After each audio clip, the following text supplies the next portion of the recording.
jennu caala kan nu cabsan ummata fanatikii ideoloojii arabaa qabattee kan deemtu kan lubbuu kunan Jawaariif kenna. Jawaar kun dhalootaanis eessa akka inni ta'e kanallee Oromoon aadaa qabdi, seenaa qabdi, balbala qabdi. Maaliif kuni lubbuun namaadhaayi isaan biratti iddoo hin qabu. Waan itti amanan namicha Muhammad kun nama haadha buddeenii isaa duutee jennaan reeffa dhaqee wajjin ciiseedha namni kun. Hintala obboleessa isaati.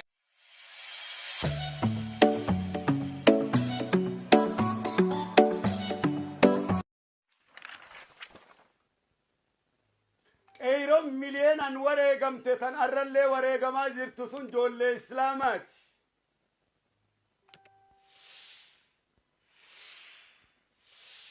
Islaama Oromooti.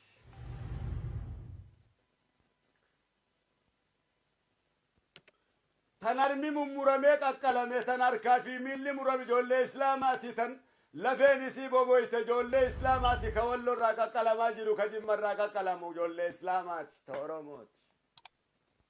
Oromummaa tana ta asiin geesse ijoollee Islaama Oromooti. Ta Ameerikaa tanaa fi Jarman kana keessa, Faransi keessaa fi guutuu addunyaa tana keessa hiriira baatu ijoollee Islaamaati. Ta Oromoo Oromummaa isiidhaa mirkansite Oromoo goote ijoollee Islaamaati. Yaa marfa'iin abbootiin teessanii fi isin maal gootan? Haawuu yaa warra Oromoo dhidhimsee nyaate yaa bineensa mee Oromoodhaaf tana goone jaati asbaha. Yaa warra Oromoo hoggu takka naftanya gurguru, hoggu takka Tigiree gurguru yaa marfa'iin.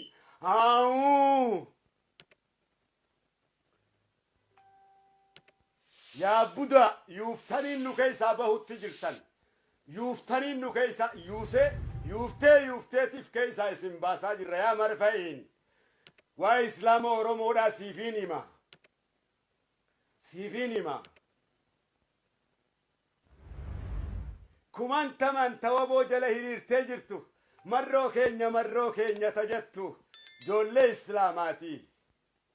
Gootoowwan duubatti hin deebine yoo tan loltu akka waraana abbaa keetiitii miti. Akka waraana abbaa keetiitii miti waraanni keenya kan ture gartee waraanni abbaa keetii huddu duubatti dheeysaa ture. Keenya garuu laal gootummaa rasuularraa dhaale yeroo takka dura gad dhaabbate yoo lolarraa hambifte duubatti deebi'aan turre inni waaqoo guutuu faadha. Nabii gammadaa faadha. Yaayaa soolee faadha. Mul'is gadaa faadha. Jaarraa abbaa gadaa faadha. Elemoo qilxuu faadha. Allahu akbar falillahi alhamdu.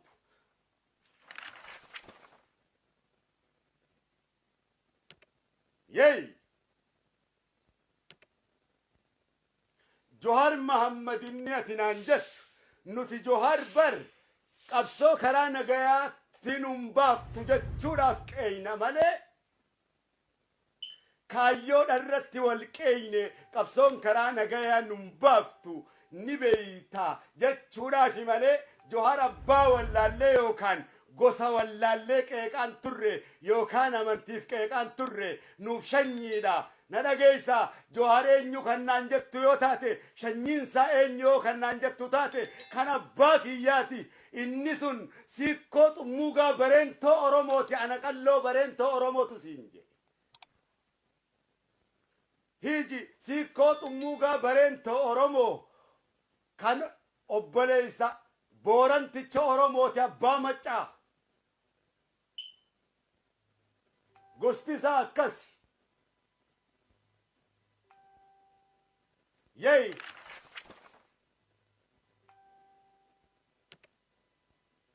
abbaan keessan aloole gaafa geesse isaas akkuma jaarraafaas dhidhimse. Hiji waraabeysa guuguu Joharis dhidhimse nyaate ka akkuma nadhii dhidhimse. Akkuma ijoollee teenya miliyeenaan dhidhimse. Amantiidhaan kophatti baase jaarraadha jee lafarraa duuysise. Nu duguuge miliyeenaan lafarraa nu fixe. Madaa meeqa garaa sanitti dhiifannee bar arra Oromummaadha jenne malee silaa arra Somaalee hojii gaffattoo hineeti akka abbaan keenya waaqoo guutuu jee eegarte isin warra Itoophiyaadhaa wajjin nu gubu kana warra Itoophiyaadhaan amantii walii qabu kanarraa achi bilisoomnee jiraannaa takka awaashii gad ilmaan bareentoo gadi mureetiin achi bilisoomsaa ta'e isin jala yaate fixa jechuun danda'a. Barcuma abbootii teenyaarra jirra waan ta'eef. Yey! Ni duune nu seetanii.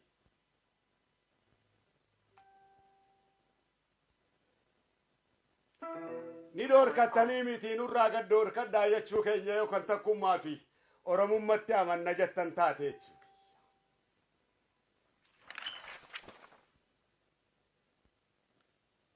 Rabbiin mana tolchee namuuf addaan kaa'ee qabriidhaas adda kaa'ee rabbi. Nu nyaachiftanii nu lobaaftanii wanni isin nuu gootan takkallee hin jirtu.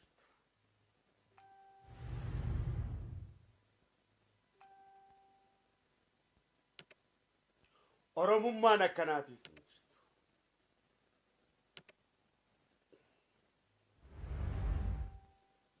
Yaa marfa'iin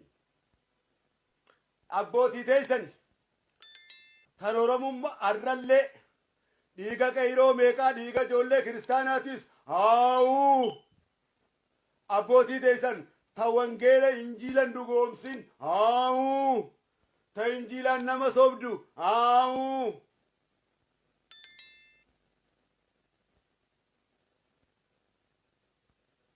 rasuula rabbii arrabsite jechuudha.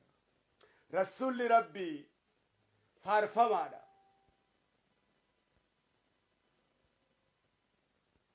As deebitee warra afaan arabaati ayidooloojii arabaa wallaahi diin rabbii kana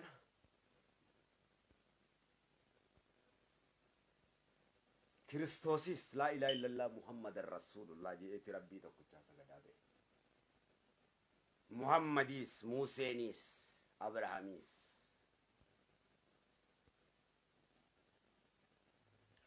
sadarkaa Kiristoos si caalatti rasuultu beeka. Muhammad keenyatu beeka. Ummata islaamatu beeka. Silaa sadarkaa Kiristoos beeyte Muhammadin yaa ilmoo zinaan dhalate nikaadhaan dhalattee yaati. Nikaadhaan dhalattanii isin. Nikaa rasuulaatiin dhalattanii isin diqaala. Mee fuula isaanii ilaala, fuula keenya ilaala. Mee bareedina nurraa ifu ilaala. Mee ilaala. Coggaarra fakkaataf yoo laaltan fuulli isaanii nama fakkaata malee yoo ija qalbiitiin ijji waa laalaniin ija qalbiiti. Fuulli isaanii kuni wallaahi waan gubate dibaa bineensa akka tokkooti fakkaatanii bidda azaabaa. Wamra'atuhu hammaalatal haxam. Jaartii teetillee kuffartitti yaa namana. Laal. Akkuma Abii Lahabii fi jaartiidhaan jedhe lallabduun talatee isaniitillee tabbat yada Abii Lahabii wa tabba isiniin jedheetiin jira. Rabbitu isiniin jedhe arguuf jiraan aduuba deebii kanaa. Tabbat yada Abii Lahabii wa tabba. deebisee isinirratti qaraba. Tabbat yada Abii Lahabii wa tabba. ما أغنى عنه ماله وما كسب.